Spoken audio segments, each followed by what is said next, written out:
సుమన్ టీవీలో మీ business promotions కోసం ఈ కింది నెంబర్ను సంప్రదించగలరు.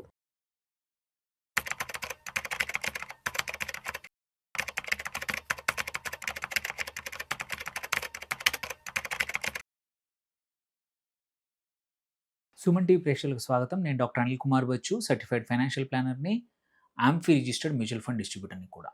సోమవారం ఉదయం ల్యాప్టాప్ ఆన్ చేసాము, ఆఫీస్కి వచ్చాము, స్క్రీన్ లాక్ అయిపోతుంది, యాక్సెస్ డిసైడ్ అయిపోతుంది, డినేడ్ అని చూపిస్తోంది. 15 ఏళ్ళ కెరియర్, 2-3 ప్రమోషన్లు కూడా తీసేసుకున్నారు, ఒక టీంని కూడా లీడ్ చేసిన అనుభవం ఉంది, అన్నీ ఒక్క ఈమెయిల్తో ముగిసిపోతున్నాయి. ఇది సినిమా సీన్ కాదు, ఇది ఐటీ ఇండస్ట్రీలో మిడిల్ మేనేజర్లు, పెద్ద పెద్ద కంపెనీస్లో జరుగుతున్న రెగ్యులర్గా ప్రతి వారం జరుగుతున్న లే ఆఫ్స్ యొక్క కథ. ఇది నిజంగా జరుగుతూ ఉంది, ఇది ఎటువంటి ఫిక్షన్ కానే కాదు. ఎస్పెషల్లీ భారతీయ కంపెనీస్లో మిడిల్ మేనేజర్ల పరిస్థితి చాలా కష్టంగా ఉంది.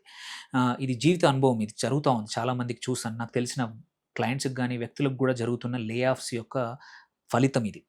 సో ఈ లే ఆఫ్ సునామీ అనే వెనుక నిజమైన డేటా, మిడిల్ మేనేజర్లు ఎందుకు జరుగుతుందని ఈ వీడియోలో తెలుసుకుందాం. దాని తర్వాత మీ ఫైనాన్స్ని ఎలా కాపాడుకోవాలి, ఇట్లాంటి సిచ్యువేషన్ ఎలా ఎదుర్కోవాలి, దీని నుంచి ఎలా బయటికి రావాలనేది కూడా యాజ్ ఎ ఫైనాన్షియల్ ప్లానర్గా ఫైనాన్షియల్ ఆస్పెక్ట్స్లో ఎలా బయటికి రావాలనేది నేను ఈ వీడియో ద్వారా చెప్పాలనుకుంటున్నాను. ఈ వీడియో నలుగురు మీ సర్కిల్లో ఉన్న ఐటీ మిడిల్ మేనేజర్ కానీ, ఐటీ ఎంప్లాయీస్కి కానీ, ఇది ఓన్లీ మేనేజర్లకే కాదు, ఈవెన్ ఐటీ ఎంప్లాయీస్ కూడా జరుగుతూ ఉంది. కొన్ని టీమ్స్ని తీసేస్తూ ఉన్నారు లే ఆఫ్స్ ద్వారా. నలుగురికి పంపించండి, కంపల్సరీ ఈ వీడియో యూస్ఫుల్ అవుతుంది, చివరి వరకు చూడండి, నలుగురికి షేర్ చేయండి. నేను మీ doctor Anil Kumar Bachu, certified financial ప్లానర్ని, ఆంఫీ రిజిస్టర్డ్ మ్యూచువల్ ఫండ్ డిస్ట్రిబ్యూటర్ని కూడా. సో 2026లో చూసుకుంటే టెక్ రంగంలో నియర్లీ 520 పైగా కంపెనీల్లో లే ఆఫ్ ఈవెంట్స్ జరిగాయి. అంటే ఈవెంట్స్ ఈ లెక్కన చూసుకుంటే 170,000 పైన ఉద్యోగాలు తీసేశారు, ఉద్యోగులు కోల్పోయారని. సో రోజుకి ఈ లెక్కను చూసుకుంటే సగటున 832 మంది ఉద్యోగాలు పోగొట్టుకున్నారు ఈ సంవత్సరం already. This is all reported, unreported కాదు, రిపోర్టెడ్ నంబర్స్, మీడియాలో వచ్చిన నంబర్స్ మాత్రమే. ఈ దూరం ఇలాగే కనబడితే 2026 చివరి కల్లా దగ్గర 3,70,000 మంచి వెల్ పేయింగ్ ఉద్యోగాలు పోతాయి. సో ఇందులో ఏంటంటే జనవరిలో చూసుకుంటే లే ఆఫ్ ప్రకటనలో ఏఐ అనేది అందరూ చెప్పిన కారణం.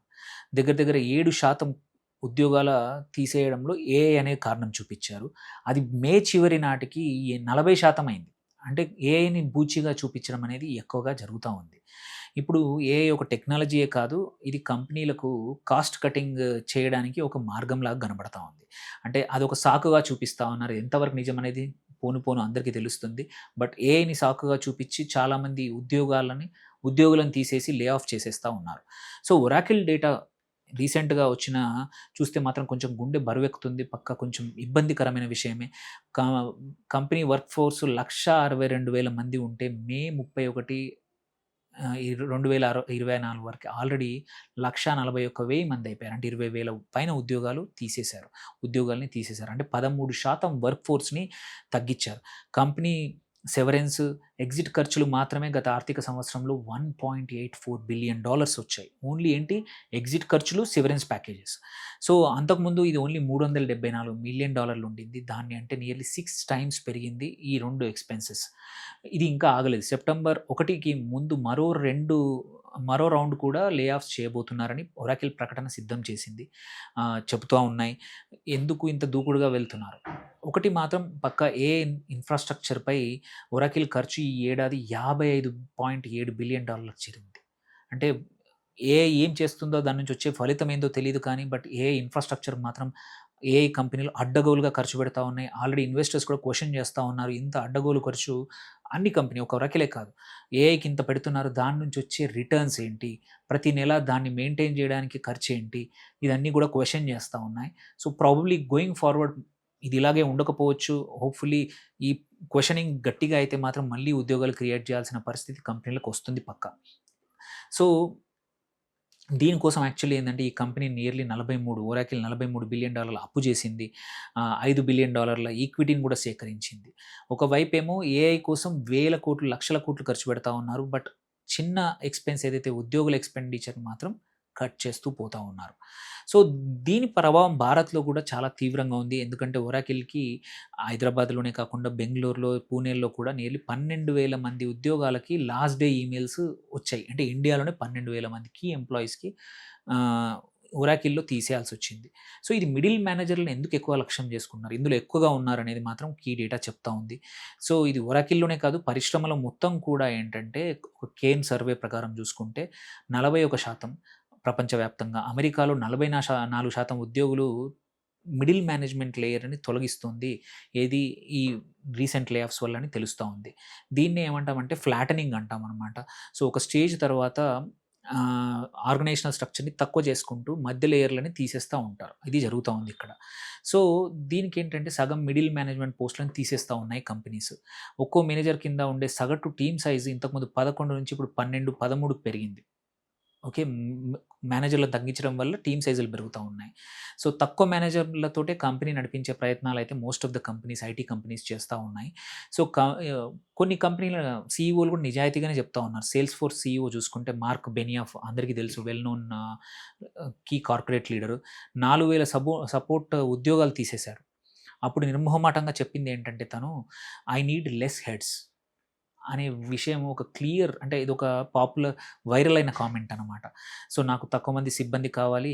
కాయిన్‌బేస్ సీఈఓ కూడా బ్రయాన్ ఆర్మ్‌స్ట్రాంగ్, ఇతను కూడా చాలా కీ ఇన్‌ఫ్లూయెన్షియల్ సీఈఓ. తను కూడా కోఆర్డినేషన్ టాక్స్ అని అంటున్నాడు దాన్ని. సో, అంటే మేనేజర్ల మధ్య సమన్వయం పోతుంది. దానివల్ల తగ్గ చేయడానికి మాత్రమే మేము ఈ లే ఆఫ్స్ చేస్తున్నాం అనే విషయం మాత్రం జరుగుతా ఉంది.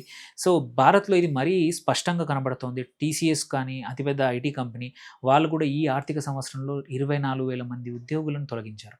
సో, ఇది మిడిల్ అండ్ సీనియర్ మేనేజ్మెంట్‌ని లక్ష్యంగా చేసుకొని జరుగుతున్న ఎక్కువగా టార్గెట్ కనబడతా ఉంది. ఇది చాలా పెద్ద అంశం. అంటే ఇందులో నియర్లీ 70% ఇండియా కేస్‌లో 70% మేనేజర్స్‌నే తొలగించారు. ఐరనీ ఏందంటే మేనేజర్‌లను తొలగించిన కంపెనీల్లో 49% ఉద్యోగులు ప్రొడక్టివిటీ, కమ్యూనికేషన్‌లు ఎదుర్కొంటున్నారు. అయినా సరే కంపెనీలు వినట్లేదు. సో, అంటే వీళ్ళని తీసేయడం వల్ల ఇబ్బందులు ఎక్కువగా అవుతున్నాయి. ఇండివిడ్యువల్ కాంట్రిబ్యూటర్ రోల్స్‌లో చాలామందిని మార్చడం వల్ల ప్రొడక్టివిటీ అయితే పెరగట్లేదనే డేటా కూడా వస్తా ఉంది. సో, ఈ లెక్కన ఎవరు నష్టపోతున్నారంటే ఈ మధ్య తరగతి కుటుంబాలు. ఏవైతే సెటిల్డ్ ఫ్యామిలీస్ అనేది డిస్టర్బ్ అవుతున్నాయి. దానివల్ల పక్కా ఆర్థిక ఇబ్బందులు పోను పోను సమాజంలో కూడా ఎందుకంటే ఐటీ ఒక్క ఉద్యోగం వల్ల ఒక మల్టిపుల్ ఉద్యోగాలు క్రియేట్ అవుతాయి సమాజంలో. సో, ఇట్లా ఎక్కువ మంది లే ఆఫ్ అవ్వడం వల్ల, లే ఆఫ్ భయాల వల్ల చాలామంది ఖర్చులు తగ్గించుకోవడం వల్ల కూడా ఏమవుతుందంటే ఉద్యోగాలు అండ్ సొసైటీ మీద ప్రెషర్ అయితే పక్కా పెరుగుతుంది. Coming to employees who are affected, ఎవరైతే ఉద్యోగాలు పోయిన వాళ్ళు ఏం చేయాలి, ఎలా కాపాడాలో చూసుకోవడం చాలా ఇంపార్టెంట్. సో, ఇప్పుడు చూసుకుంటే ఇది జనరల్ గైడెన్స్ మాత్రమే. దీన్నేదో మీ ఈ బాధల్ని, ఇబ్బందులని మనం మానిటైజ్ చేసుకోవాలని కానే కాదు. సో, మీరు ఏందంటే ప్రతి ఒక్కరికి కూడా ఒక సర్టిఫైడ్ ఒక ఫైనాన్షియల్ ప్లానర్‌ని మీ ఓన్ సిట్యుయేషన్ తగ్గట్టు తయారు చేసుకోవడం very important when everything is good.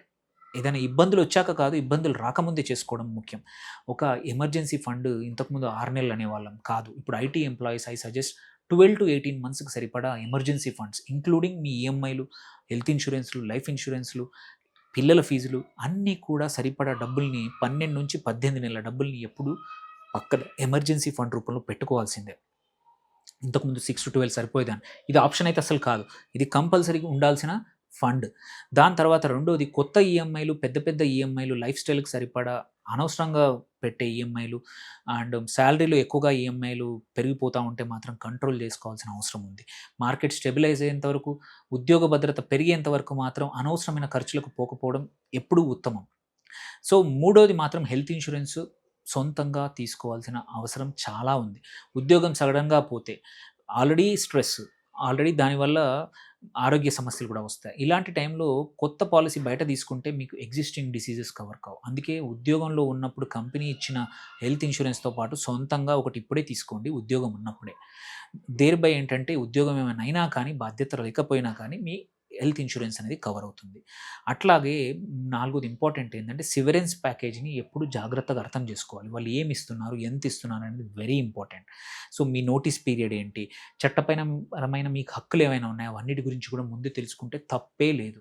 Okay, అది పక్కా తెలుసుకోండి. సో దీంతో పాటు పెట్టుబడులు ఏవైతే ఉన్నాయో లిక్విడిటీ ఉన్న పెట్టుబడుల్లోకి దిగండి. రేపు ఏమైనా ఉద్యోగం ఏమైనా ఇబ్బంది అయినా మళ్ళీ మార్కెట్లో దొరక్కపోయినా కానీ లిక్విడిటీ ఉన్న యాసెట్స్ వైపు, భూములో లేకపోతే ఇంకా ఏవైతే లిక్విడిటీ తక్కువ ఉన్న వాటికన్నా కూడా లిక్విడిటీ ఉన్న ఫైనాన్షియల్ యాసెట్స్ వైపు కానీ మెటల్స్ కానీ వెళ్తే ఏంటంటే ఎప్పుడంటప్పుడు డబ్బులు అవసరానికి సరిపడా ఉంటాయి. లేదంటే ఎక్కడో అగ్రికల్చర్ ల్యాండ్లోనో ఎక్కడో ప్లాట్లోనో ఎక్కడైతే లిక్విడిటీ ఎక్కువగా ఉండదు, సమయానికి డబ్బులు రాక ఇబ్బందులు పడే అవకాశాలు చాలామందికి ఉంటాయి. సో చివరిగా నేను చెప్పే మాట ఒకటే, మీ లైఫ్ అనేది ఒక ఉద్యోగం వల్ల డిఫైన్ కానే కాదు.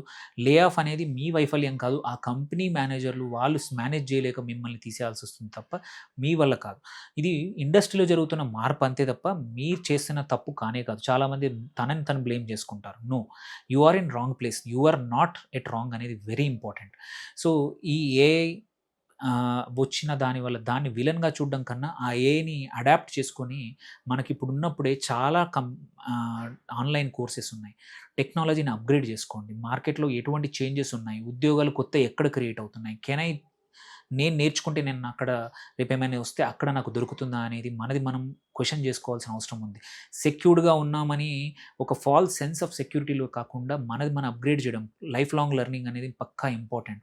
వాట్ ఎవర్ ఏజ్ మనం కొత్త కోర్సులు మార్కెట్‌లో మన సెక్టర్‌లో జరుగుతున్న అప్‌గ్రేడ్ తగ్గట్టు మనం కూడా అప్‌గ్రేడ్ చేసుకోవాల్సిన అవసరం చాలా ఉంది. దీంతో పాటు ఆల్టర్‌నేట్ ఇన్‌కమ్స్ ఎక్కడ కుదిరితే అక్కడ మీ దగ్గర పెట్టుబడులతో పెంచుకోండి. అండ్ ఇంకొకటి కూడా, మీరు సింగిల్ ఇన్‌కమ్ ఫ్యామిలీ అయితే ఆల్వేస్ గుడ్ టు హ్యావ్ భార్యాభర్తలు ఇద్దరు కష్టపడి పనిచేస్తే తప్పేమీ లేదు. Yes, it is an luxury అనుకోవచ్చు ఒక్కరు పనిచేయడం. నీకు ఎక్కువ ఇన్‌కమ్ ఇవ్వాలి ఉండొచ్చు. బట్ సేఫ్టీ నెట్ కోసం have second income, third income, fourth income చిన్నదైనా పర్లేదు. బట్ ఇట్ ఎన్ష్యూర్స్ దట్ మీకు ఇబ్బందులు రావు. ఎక్కడెక్కడ లోన్లు తగ్గించుకోగలిగితే తగ్గించుకోండి. So it's always better to be safe than sorry later అనేది నా ఉద్దేశం. మీకేమైనా క్వెషన్స్, మీ యొక్క ఫైనాన్షియల్ ప్లానింగ్ ఎలా ఉండాలి, ఏమి ఉండాలి, మీకేమైనా ఇబ్బందులు ఉంటే కంపల్సరీ రీచ్ అవుట్ అవ్వండి. Thank you for watching. ఈ వీడియోని నాకు పక్కా మీ ఫ్రెండ్స్ ఎవరైతే ఉన్నారో ఐటీలో, ఎవరైతే సేఫ్ అనుకుంటున్నారో వాళ్ళ జాబ్, వాళ్ళకు కూడా తప్పకుండా వీడియో పంపండి. ఎందుకంటే ప్రతి ఒక్కరికి లే ఆఫ్ నోటీస్ రాకముందే మనది మనం ప్రిపేర్ అయ్యామనుకోండి, ఇట్ ఈస్ బెటర్. అట్లీస్ట్ కొన్ని రోజులు తట్టుకోవడానికి, ఫైనాన్షియల్గా తట్టుకోవడానికి అవకాశం ఉంటుంది. Thank you for watching. Signing off doctor Anil Kumar Bachu.